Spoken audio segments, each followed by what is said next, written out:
गर्मी का मौसम था। सूरज जैसे आग उगल रहा था। मिट्टी सूख चुकी थी, खेतों में दरारें पड़ चुकी थी और गांव के कुएं का पानी भी अब आधा रह गया था। ये कहानी है एक गरीब किसान रामू की, उसकी पत्नी सीता और उनके छोटे बेटे गोपाल की, जो इस चिलचिलाती गर्मी में भी अपने अस्तित्व की लड़ाई लड़ रहे थे।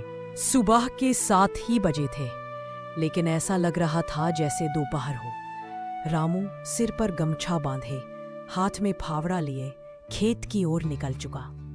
रामू, इतनी तेज धूप है, कुछ खा तो लो। सीता, खेत को देखना जरूरी है।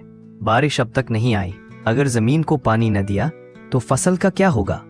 माँ, मुझे प्यास लगी है। बेटा, थोड़ा पानी बचा है, पर संभाल कर पीना। रामू अपने खेत में पहुंचा तो दिल बैठ गया। जहां कुछ दिन पहले हरियाली थी, वहां अब पत्ते मुरझाए हुए थे। मिट्टी इतनी गर्म हो गई थी कि नंगे पांव रखना भी मुश्किल था। हे भगवान, ये गर्मी तो जान ले रही है। ऊपर से ना बिजली ना पानी, कैसे जिएंगे हम लोग? पास ही एक पड़ोसी किसान हरिया आता है। रामू, अब की बार भी कुछ ना होगा तो कर्ज कैसे चुकाएंगे? पता नहीं भाई, अब तो भगवान भरोसे हैं सब। सीता घर में गोपाल को पंखा झल रही थी। ना पंखा चल रहा था, ना ठंडी हवा थी।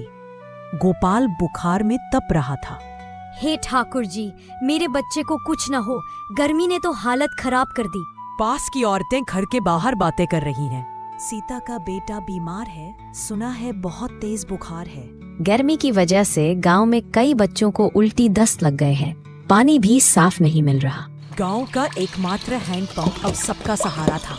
लोग सुबह 4 बजे से लाइन में लग जाते ताकि 2 बाल्टी पानी मिल सके। पंचायत बैठी थी। गांव वाले गर्मी से परेशान थे। बिजली 3 से 4 दिन से गायब थी। स्कूल बंद थे।